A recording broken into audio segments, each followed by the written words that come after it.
capítulo 6, versos del 17 al 19. Les invito a que se pongan de pie para que juntos leamos esta porción de la Escritura que hoy presta nuestra atención, hermano. ¿Ya lo tenemos? Vamos a leerlo juntos, son 3 versos y dice así: y descendió con ellos y se detuvo en un lugar llano en compañía de sus discípulos y de una gran multitud de gente de toda Judea, de Jerusalén, de la costa de Tiro y de Sidón, que habían venido para oírle y para ser sanados de sus enfermedades. Y los que habían sido atormentados de espíritus inmundos eran sanados. Y toda la gente procuraba tocarle, porque poder salía de él y sanaba a todos. Amén. Tomen su lugar, mis hermanos. Vamos a traer dulcecitos para que no se me desmayen por el calor y la aburrición, ¿verdad? A ver si me sale. No me mueve mi Dios para quererte el cielo que me tienes prometido, ni me mueve el infierno tan temido para dejar por eso de ofenderte. Tú me mueves, Señor, muéveme el verte clavado en una cruz y escarnecido. Muéveme ver tu cuerpo tan herido, muéveme tus afrentas y tu muerte. Muéveme, en fin, tu amor, y en tal manera que aunque no hubiera cielo yo te amara, y aunque no hubiera infierno te temiera. No me tienes que dar porque te quiera, pues aunque lo que espero no esperara, lo mismo que te quiero, te quisiera. Lo que acabo de mal recitarles se conoce como el soneto al crucificado.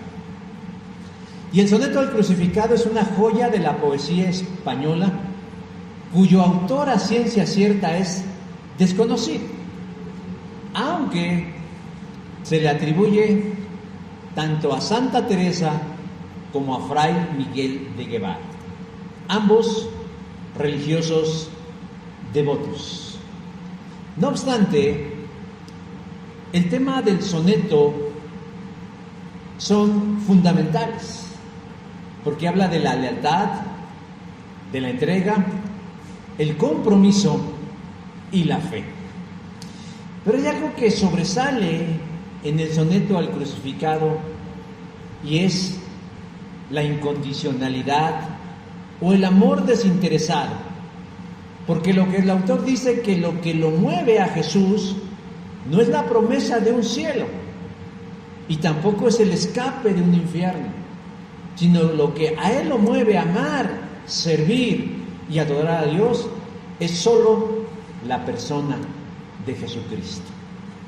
Déjeme decir que no es común encontrar un tipo de fe de este calibre. Generalmente, cuando alguien se acerca a Dios, lo hace por algo, es decir, para obtener algo de Jesús, ya sea un favor, un milagro, una solución, una dádiva, una respuesta. Pero parece que el espíritu que inspiró a quien escribió el soneto nos habla del ideal de la fe. ¿Cómo debiera ser nuestra fe hacia Jesús? Independiente de todo, tanto de lo bueno como de lo malo, de la bendición o de la aflicción, de la recompensa o de los juicios, de la vida o de la muerte, del cielo o del infierno. Ahora, yo no quiero que se me malentienda. Yo no estoy diciendo que acercarse a Jesús por otros motivos menores sea necesariamente malo. Pero tenemos que reconocer que tal vez como un primer paso en nuestro andar con Cristo, esa sea la manera en cómo nos acerquemos a Él. Es decir, esperando de Él una revelación, un milagro, una resolución o una bendición. No hay problema por eso, porque tal vez muchos de nosotros llegamos a Jesús por eso. Pero sí es cuestionable, mis hermanos, que nosotros nos estacionemos toda la vida de nuestra fe en esa posición de solo estar con Jesús por lo que nos da, por lo que recibimos. El proverbista lo ilustra de una manera muy dura. Dice: una sanguijuela tiene dos bocas que chupan y gritan, dame más, dame más. Proverbios 30:15. Y añade que no hay quien sacie a las hijas de esa sanguijuela. Hermanos, hay que reconocer que muchas de las ocasiones en las que nos acercamos a Dios es para pedirle o porque estamos pasando por algún tipo de prueba y estamos buscando el auxilio que necesitamos, según el Salmo 78, verso 34. Pero reitero lo que dije hace unos momentos, eso no está mal. Es natural que nosotros nos acerquemos en tiempos de angustia y necesidad al Señor. Solo que no debemos estacionarnos en esa posición de nuestra relación con Dios, sino que debemos avanzar y profundizar en una fe más adulta, más profunda, más significativa, como la que refleja el soneto al crucificado. Durante las primeras etapas de nuestro andar cristiano, es justificado y entendible que nos conduzcamos de esta manera. Ay, Diosito, ayúdame. Ay, Señor, apiádate. Dios, a ti acudo. Pero debemos avanzar, hermanos, y debemos caminar a parecernos más como Cristo, quien es el modelo de nuestra vida espiritual. La semana anterior dije que muchas veces los evangelistas, Mateo, Marcos y Juan, describían mucho del ministerio de Jesús en el norte de Israel, pero Jesús realmente muchas veces también se desplazaba hacia las regiones del sur. Por lo tanto, eso hizo que la fama de Jesús se regara por todo ese territorio, tanto territorio de Judea, Palestina e inclusive Siria. El pasaje que hoy nos ocupa sitúa a Jesús en la región de Capernaum, específicamente en Galilea, y nos habla en su contexto que Jesús ha pasado toda una noche orando. ¿Con qué propósito? Para que Dios le indique quiénes serían sus más cercanos colaboradores, es decir, sus discípulos. Y dice que cuando amaneció, llamó a sus discípulos y escogió a 12 de ellos, a los cuales llamó apóstoles. También la semana anterior dije que la palabra discípulo es un término que en el Nuevo Testamento es muy amplio, que se refiere a veces a creyentes ocasionales, creyentes con cierto compromiso, pero también para aquellos que son fieles. Lo que nos dice el contexto es que mucha gente seguía a Jesús. Jesús tenía un ministerio itinerante y no solo iban los 12, iban más personas a los cuales se les reconoce también como discípulos. Y dije que inclusive dentro de esos discípulos había mujeres que sostenían económicamente el ministerio de Jesús. Jesús pasó toda una noche orando a Dios porque Dios quería que tuviera 12 personas cercanas. Juntó a todos y de esos todos seleccionó a 12. ¿Pero por qué 12? ¿Por qué no 10? ¿O por qué no 2? ¿O por qué no 15? Bueno, el número de los 12 evocaba a las 12 tribus de Israel. Esos 12 serían distintos al resto de los seguidores o discípulos porque serían el círculo de Jesús más cercano, lo que conocemos como los apóstoles del Cordero. Jesús pasó toda la noche en oración para elegir a los 12. Y una vez que eligió a los 12, ellos se encontraban en un monte en Galilea.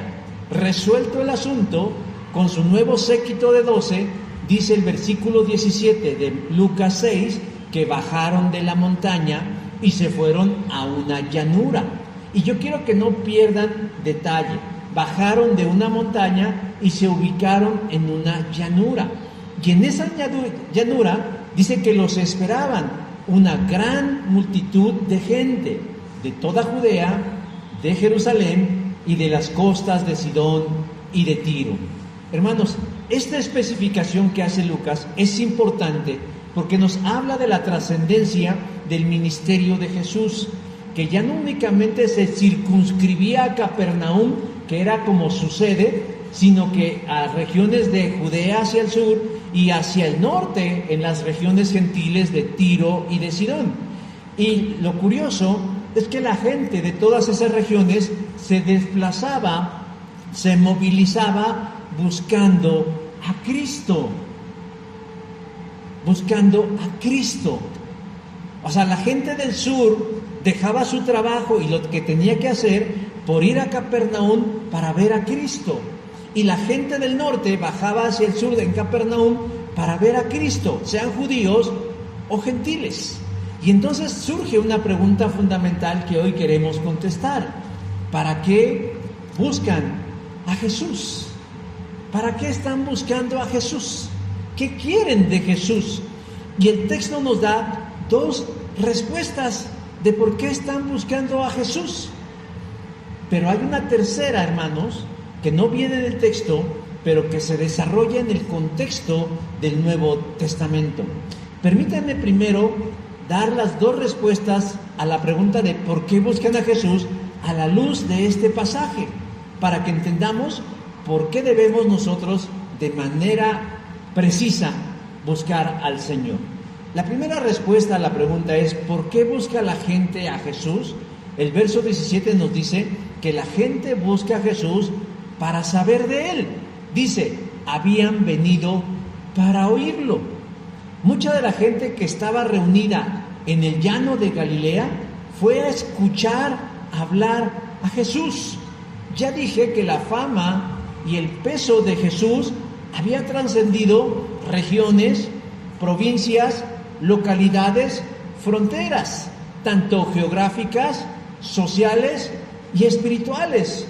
Verso 17 dice, una gran multitud de Jerusalén, de toda la región de Judea, de Tiro, de Sidón, que son ciudades de la costa, es decir, judíos, gentiles, hombres, mujeres, sabios, indoctos, oriundos, foráneos. Muchas de esas personas que estaban ahí habían viajado kilómetros, habían dejado trabajo o familia con el único propósito de escuchar lo que Jesús tiene que decirles respecto a los asuntos del cielo. Hace un rato resalté la idea de que ellos bajaron de una montaña y se situaron en un llano. Y esto es solamente para precisar algo, porque después de este relato viene un famoso sermón de Jesús que se titula Las bienaventuranzas y los lamentos, o algunos les dicen los ayes. Algunos dicen que este momento es el mismo del sermón del monte, pero no es así. El sermón del monte del capítulo 6 de Mateo no es el mismo sermón de las bienaventuranzas de Jesús en el llano de Capernaum. Primero porque el sermón del monte lo dice su nombre, lo dio en un monte. Y el sermón de las bienaventuranzas lo dio en un llano. O sea, no es el mismo lugar. Aunque el contenido puede parecerse y ser similar, no es el mismo momento. Son dos momentos importantes. Pero lo que yo quiero resaltar, mis hermanos, es que la gente ya había escuchado a Jesús y le gustaba lo que Jesús decía. Algunos se podrían haber sentido redarguidos, confrontados, pero muchos motivados, bendecidos, alentados, sanados en sus emociones y en su pensamiento. Las palabras de Jesús llegaban a esos puntos frágiles de las personas, por eso querían escucharlo, de tal manera que se pasaba la información de boca en boca y se decían, yo fui allá y escuché al Mesías en un monte hablar, y ahora se va a presentar en un llano allá por Capernaum. Y la gente dejaba o ahorraba o veía qué hacía, pero se desplazaba de su lugar de origen para llegar a donde estaba Jesús. De tal manera que era importante el por qué la gente quería escuchar a Jesús, porque Jesús tenía algo importante que decirle. Y eso la gente lo valoraba muchísimo, porque Jesús hablaba palabra de Dios. Cuando yo fui adolescente, Cuando yo fui adolescente, a mí mis papás me nombraron el cuidador oficial de mis hermanas, porque una de ellas era fanática de un grupo juvenil. Es más, ya va a cumplir 60 años y sigue todavía de fanática de ese grupo juvenil. Tiene cajas de revistas, álbumes, pósters, discos, playeras, fotografías, y cada año le celebra el cumpleaños a uno de ellos. No importa si es Guadalajara, si es Monterrey, si es la Ciudad de México, si está en Colombia, si está en Centro. Ella dice, no sé cómo le hace, pero ella va. Bueno, cuando éramos adolescentes, mi papá y mi mamá dijeron, ve con ella, cuídala. Y ahí tienen al chamaco corriendo detrás de su hermana, viendo que no se cayera, que no se la llevaran, acompañándolas. Lo que yo quiero resaltar, mis hermanos, es que como para alguien, cuando algo le gusta, cuando algo verdaderamente le interesa, le llena, y si lo digo en algo tan vano como un cantante musical, no le importa gastar, invertir, molestarse o ir inclusive enfermo, ¿cuánto más, mis hermanos, para escuchar a Dios mismo encarnado hablar? Realmente es fabuloso. Por eso, mis hermanos, la gente busca a Jesús. La gente quiere escuchar de Jesús.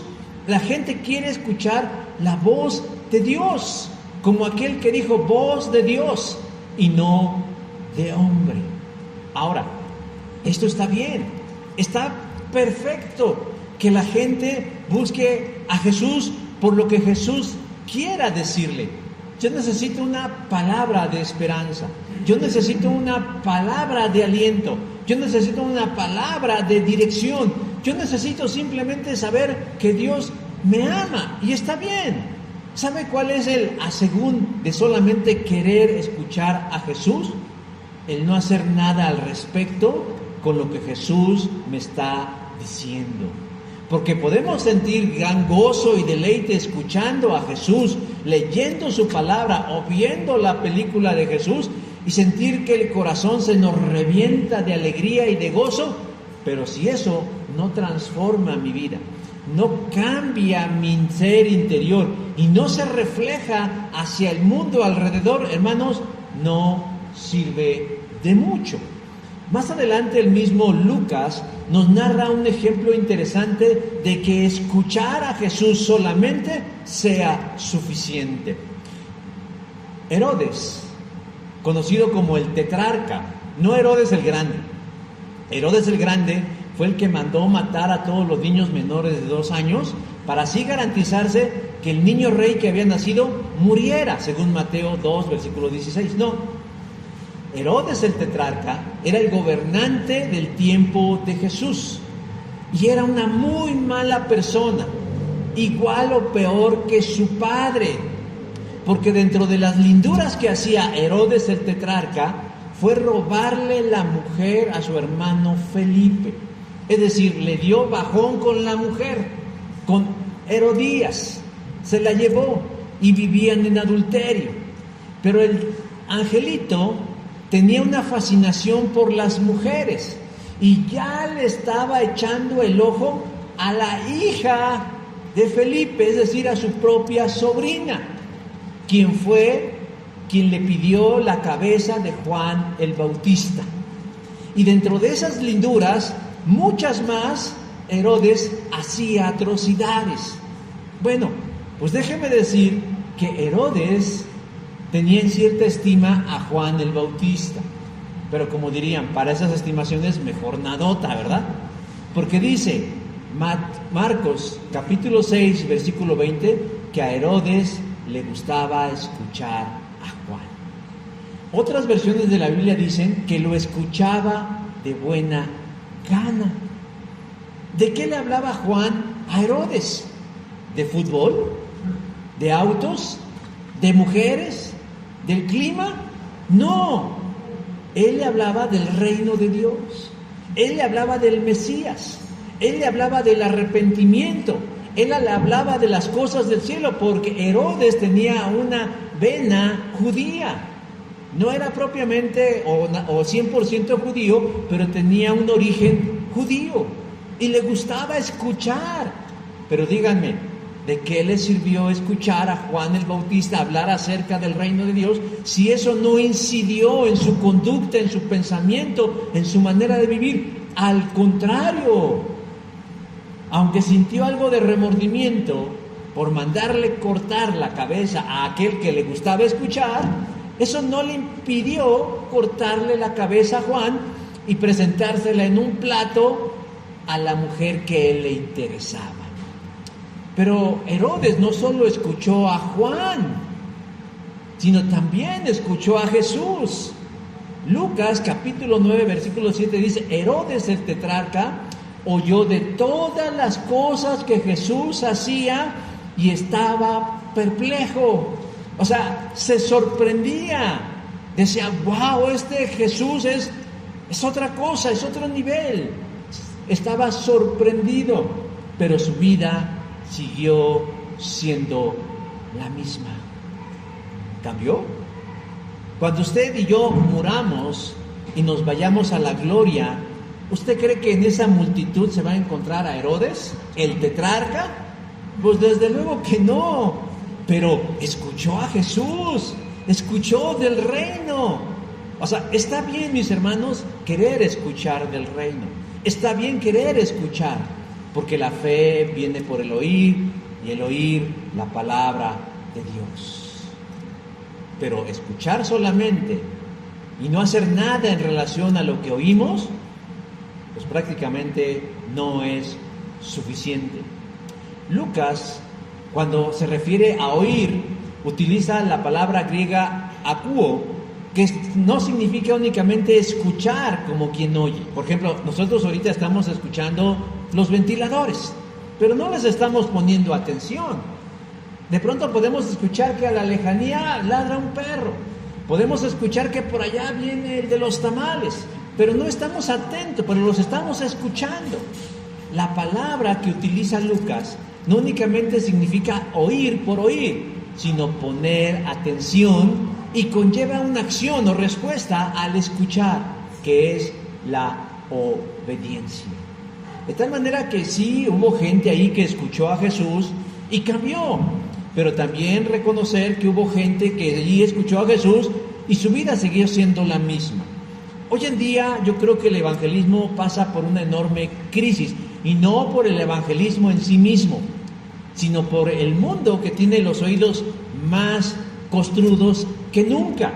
Porque a la gente, usted platica con la gente acerca de Dios y la gente le gusta escuchar de Jesús. ¡Ay, qué bonito platicamos!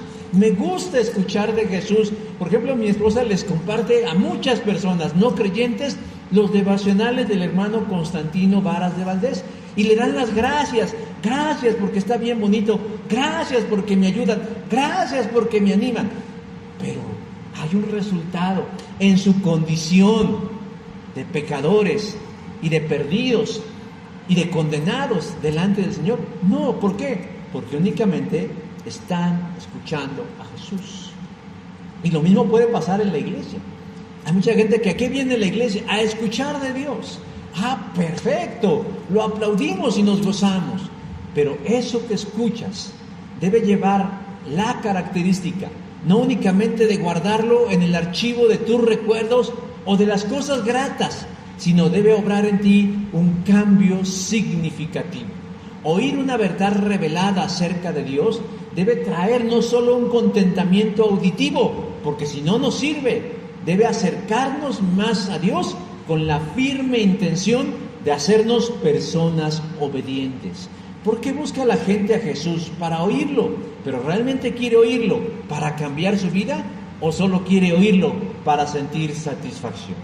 La segunda respuesta que el texto nos da a la pregunta, ¿por qué buscamos a Jesús? Es, la gente busca a Jesús para resolver sus problemas. Versículo 17, y ser sanados de sus enfermedades. El segundo motivo por la que la llanura de Galilea se llenó no es solo por gente que quería escuchar la voz del Cristo, sino porque traía problemas. Por lo menos aquí habla de dos tipos de problemas. Un problema de salud física, porque dice, y ser sanado de sus enfermedades. Iba gente enferma. ¿Y quién no está de acuerdo que la salud lo es todo en esta vida? Porque podremos tener belleza, podríamos tener dinero, podríamos tener fama, podríamos tener familia, bienes, trabajo, pero si no tenemos salud, hermanos, todo lo demás pierde sentido. Pues no estamos en condiciones de vivir la vida. O sea, tendríamos para viajar, pero nos duelen los pies. Tenemos para comprar comida, pero no podemos digerirla. Quisiéramos ayudar, pero no podemos movernos. Hermanos, resulta en una gran impotencia, en una gran frustración querer, desear y no poder a causa de una enfermedad. Ahora, el texto no está espiritualizando la condición de la gente, porque cuando habla de enfermedades se refiere a malestares físicos, enfermedades como tal, que incluye tanto dolencias como discapacidades. En el Nuevo Testamento nosotros vamos a encontrar un abanico impresionante. Dicen los estudiosos que entre 40 y 50 ejemplos de sanidades físicas, de enfermedades físicas que Jesús sanó. Alguna de ellas, por ejemplo, el siervo del centurión, Lucas 7 del 1 al 10. Una mujer enferma de flujo de sangre, Lucas 8 del 43 al 48. Un hombre que tenía la mano seca, Marcos 3 del 1 al 6. Un ciego en Betsaida, Marcos 8 del 22 al 26. Bartimeo, que también era ciego, Lucas 18, 35 al 43. El paralítico de Betesda, ese que decía que no tenía quien lo echara, Juan 5 del 1 al 15. Una mujer encorvada, Lucas 13 del 10 al 17. 10 leprosos, Lucas 17 del 11 al 19. Y así muchos más. El Nuevo Testamento solamente registra entre 30 y 40 sanidades físicas.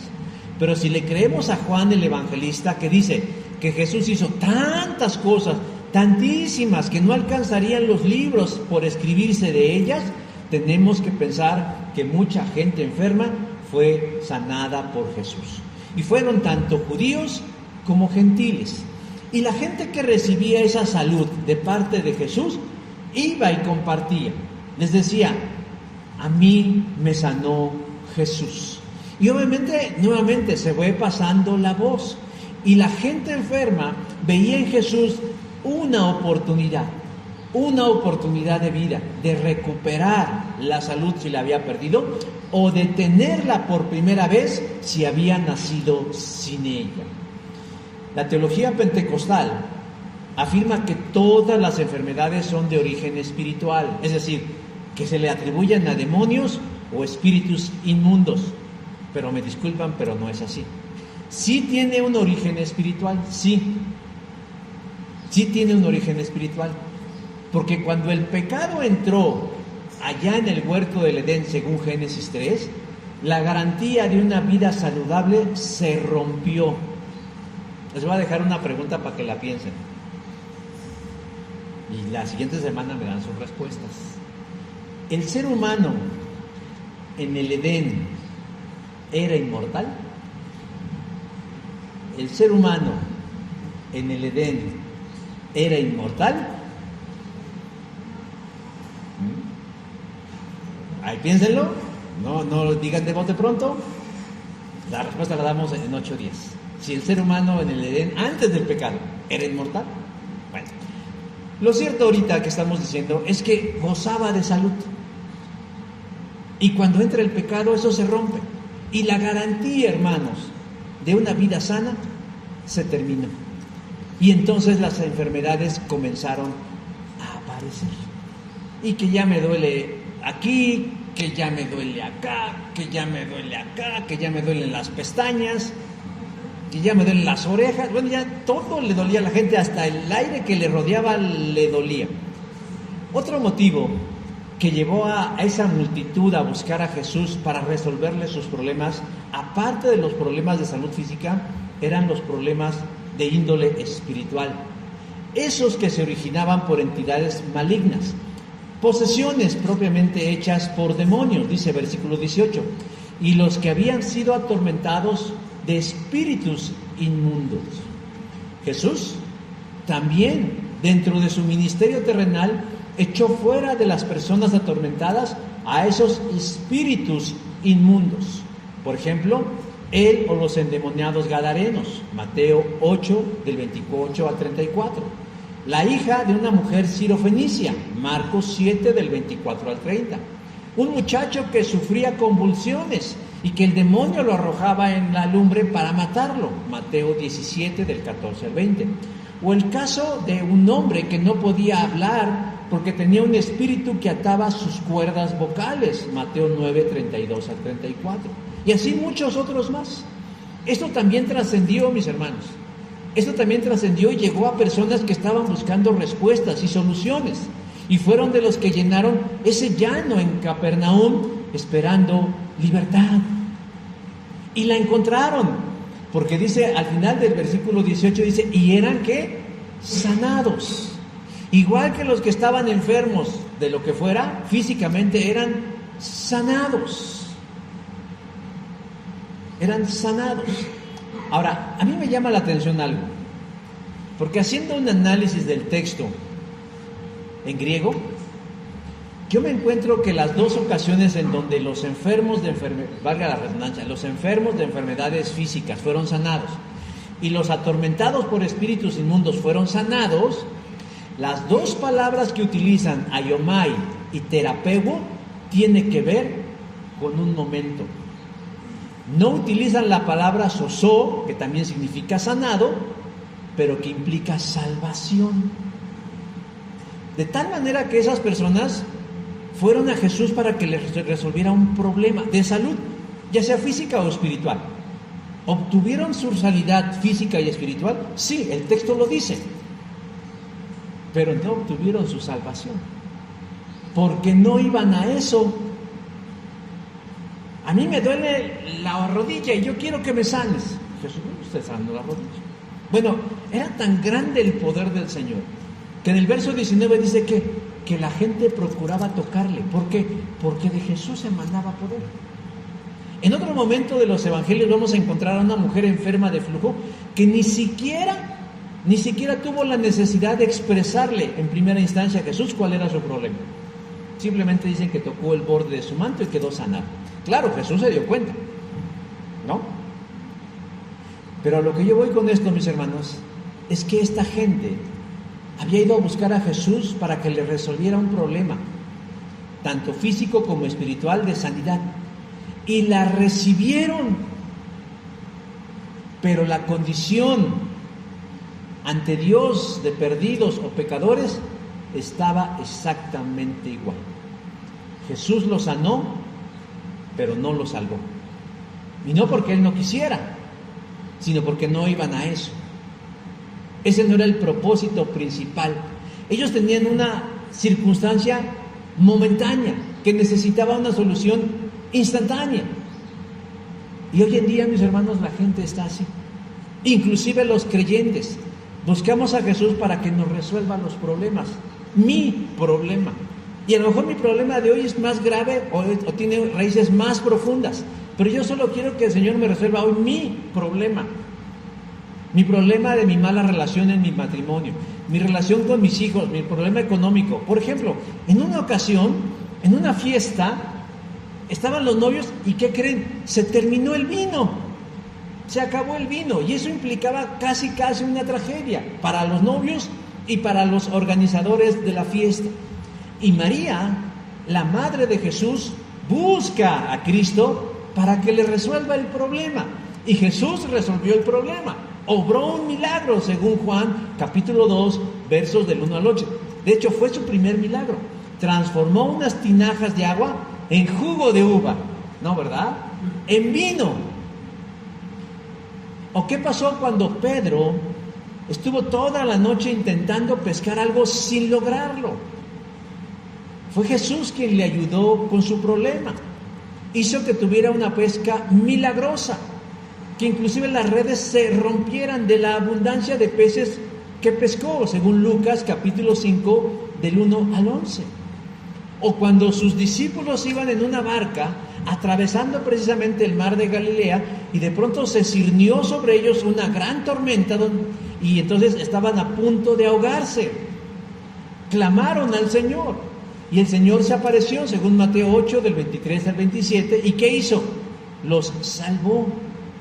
Hermanos, el poder de Jesús es evidente, es manifiesto, es real, porque la gente procuraba tocarle, porque de él salía poder y sanaba a todos.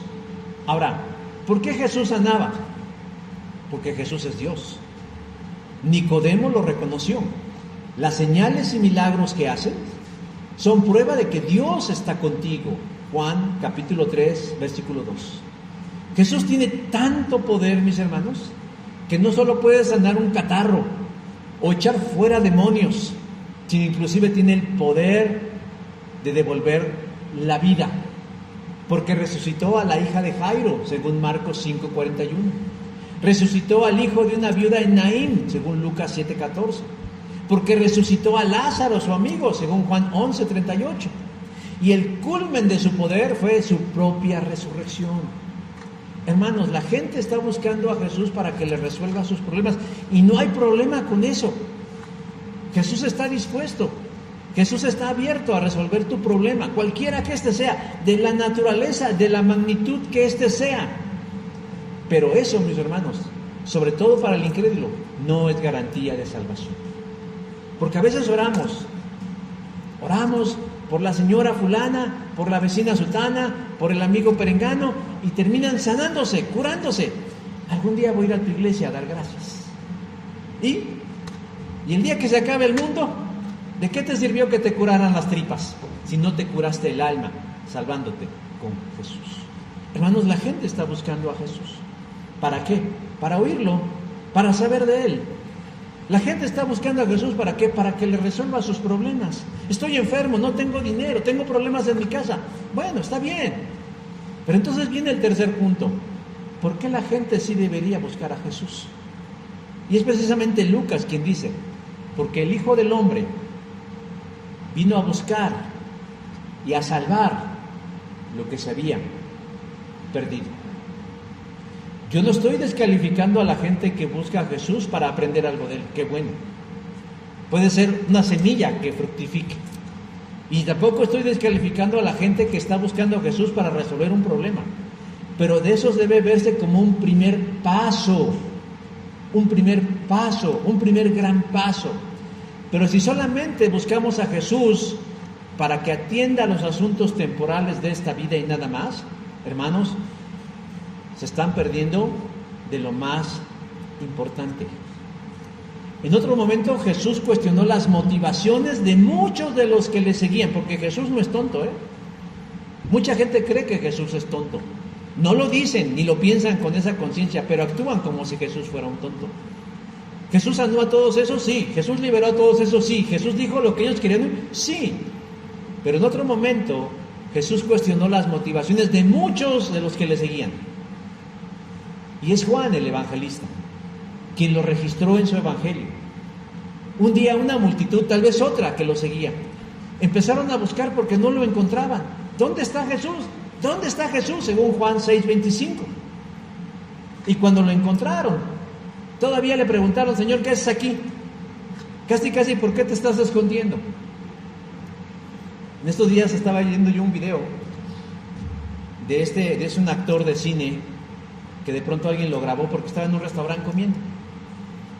Y el actor dijo, oye, ¿por qué me estás grabando? Y el que le grababa le dicen, pues porque eres figura pública y porque soy tu fan y porque he visto tus películas. O sea, y él se enojó y dice, está bien, pero pídeme permiso. Y eso creó un pequeño debate en las redes sociales diciendo si una artista se debe a su público y el público tiene el derecho de meterse en su vida en todo lo que quiera. Yo en lo personal pienso que el hecho de que el Señor salga en el cine y yo me lo encuentro en la calle, a mí no me da derecho de meterme en su vida y empezar a grabarlo y tomarle fotos, si Él no quiere. Bueno, digo esto, mis hermanos, porque de pronto la gente a la que se le empieza haciendo un favor terminan convirtiéndose en unos tiranos. ¿Cómo es que Jesús toma un tiempo para apartarse y pasar tiempo con Dios? Y por eso no lo ven, y la gente empieza a buscarlo como locos y desesperados y desenfrenados, esquizofrénicos, y que cuando lo encuentran le preguntan, Señor, ¿qué estás haciendo aquí? O sea, reclamándole al Señor Jesús, como, ¿por qué te escondiste, Señor? ¿No ves las necesidades que tenemos? ¿No ves que queremos escucharte? ¿No ves que yo vengo atormentado? Y entonces Jesús le responde de una manera excepcional. Ustedes me buscan porque comieron hasta llenarse. ¡Qué gacho! O sea, migajeros y hambreados. Y no porque hayan entendido las señales milagrosas. Juan 6:26. O sea, Jesús les enseñó con autoridad la verdad de Dios. Él hace milagros con un fin específico. Y les está diciendo algo más. Yo no les estoy resolviendo un problema momentáneo. Los estoy acercando a la divinidad. Yo no les estoy hablando para que embelezcan el oído, sino para que tomen sabiduría. O sea, Jesús se las volteó.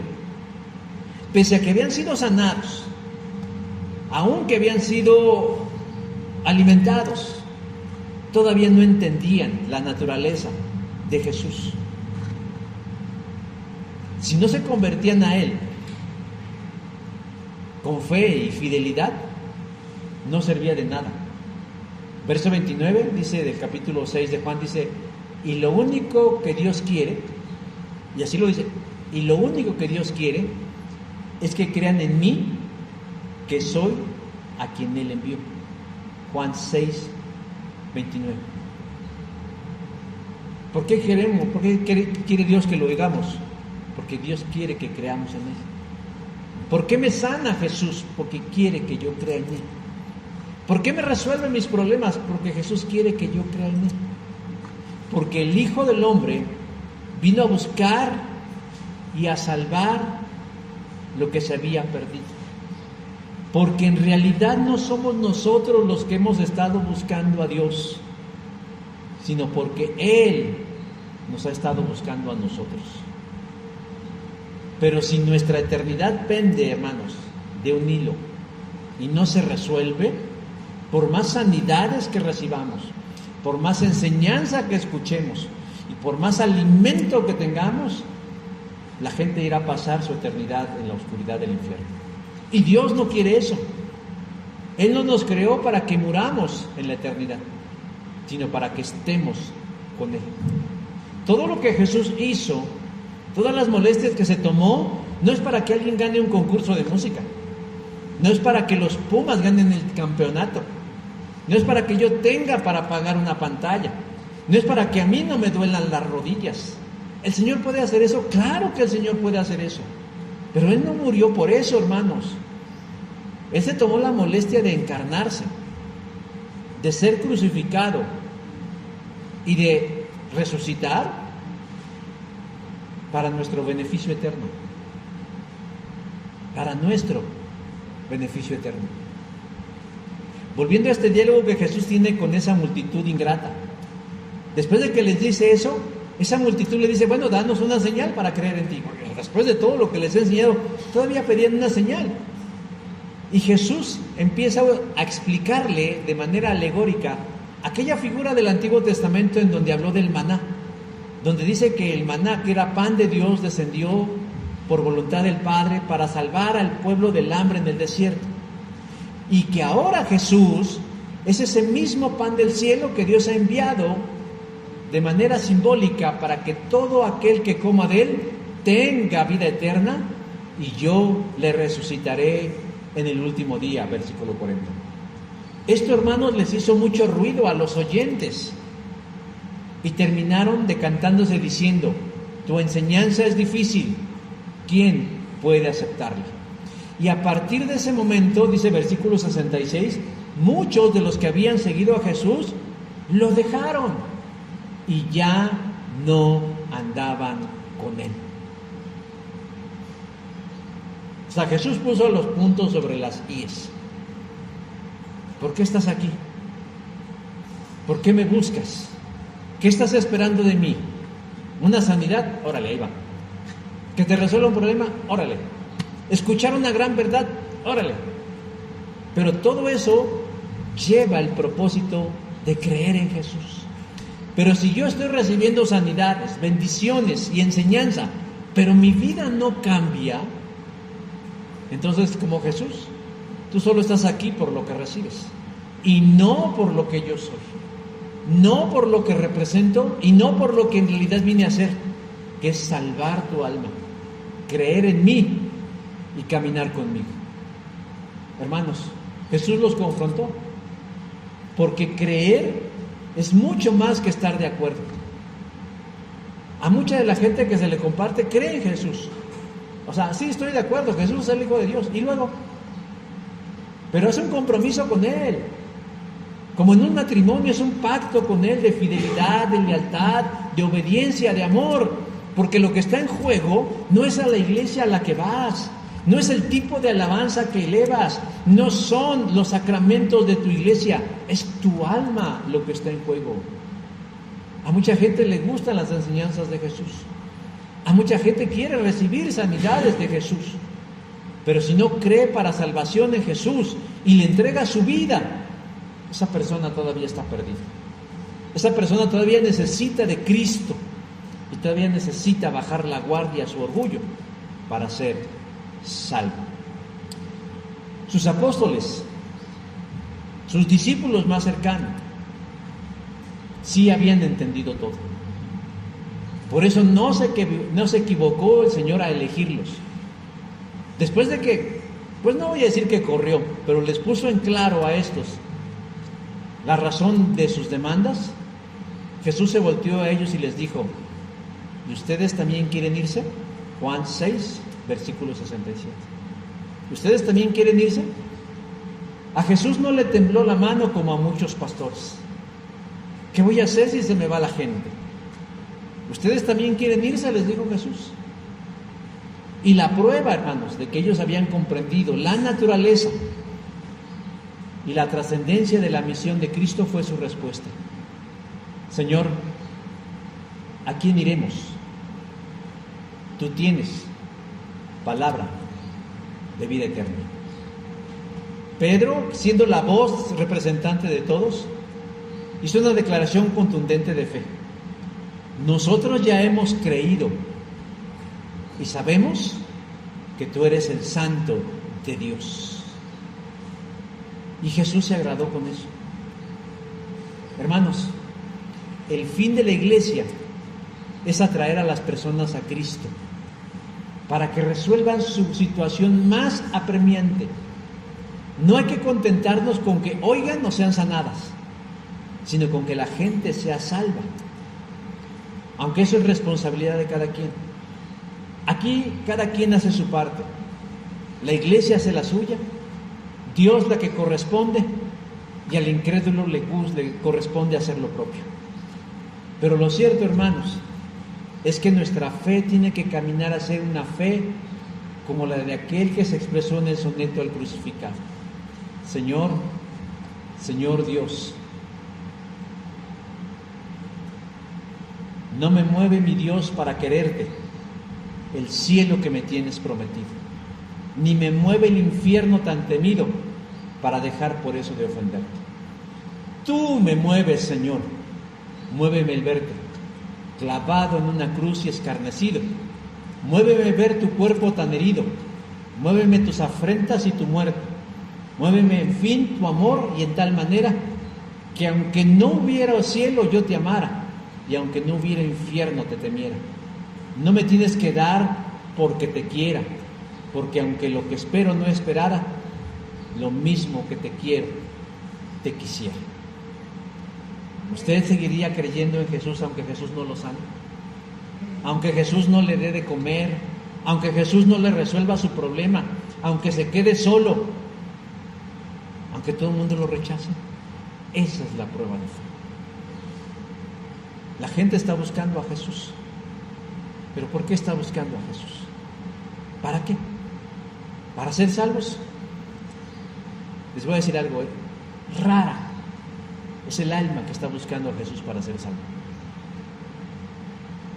Con nosotros podemos llegarles por el otro lado, pero que reconozcan que si Dios les quiere decir algo, es para salvarlos. Que si Dios quiere sanarlos, es para salvarlos. Que si Dios quiere resolverles sus problemas, es para salvarlos. No únicamente para tenerlos ahí de ornato, sino para salvarlos. y darles vida eterna. En su maravilloso nombre. Amén. Vamos a ponernos de pie, mis hermanos, y vamos a orar. Señor Dios, en esta hora queremos acercarnos confiadamente a tu trono de la gracia. Suplicarte, bondadoso Dios, que nos ayudes a discernir la naturaleza de nuestras motivaciones. ¿Por qué estamos aquí? ¿Para qué buscamos tu rostro, Señor? Entendemos que tú eres tan bueno, que tu amor bondadoso, Señor, se manifiesta otorgándonos dádivas inmerecidas. Eso es gracia y misericordia. Eso es amor. Pero tú no quieres que nos quedemos en la superficie, Dios, de esa relación. Tú quieres que nosotros boguemos mar adentro en una relación contigo, para resolver nuestra condición más apremiante, que es el de nuestro destino eterno. Que estemos en paz con Dios, en un sentido de que si nuestra vida terminara hoy, nosotros tengamos certeza de vida eterna. Nosotros tengamos certeza de estar con Dios por siempre, de estar con Jesús por la eternidad. Te ruego por aquellos que han oído y que se han gozado en escuchar, pero que no han hecho un cambio sustancial en sus vidas para que se manifieste el poder de Cristo. Te ruego por aquellos que han recibido de ti una dádiva, salud, dinero, respuesta, pero que también, Señor, no han dado muestras, ya no digamos de agradecimiento o gratitud, sino de cambio, de testimonio, de saber que tú, Señor, reinas en sus mentes y en sus corazones. Ayúdanos, Señor, pues, a desarrollar una fe profunda, sólida, firme, adulta, madura,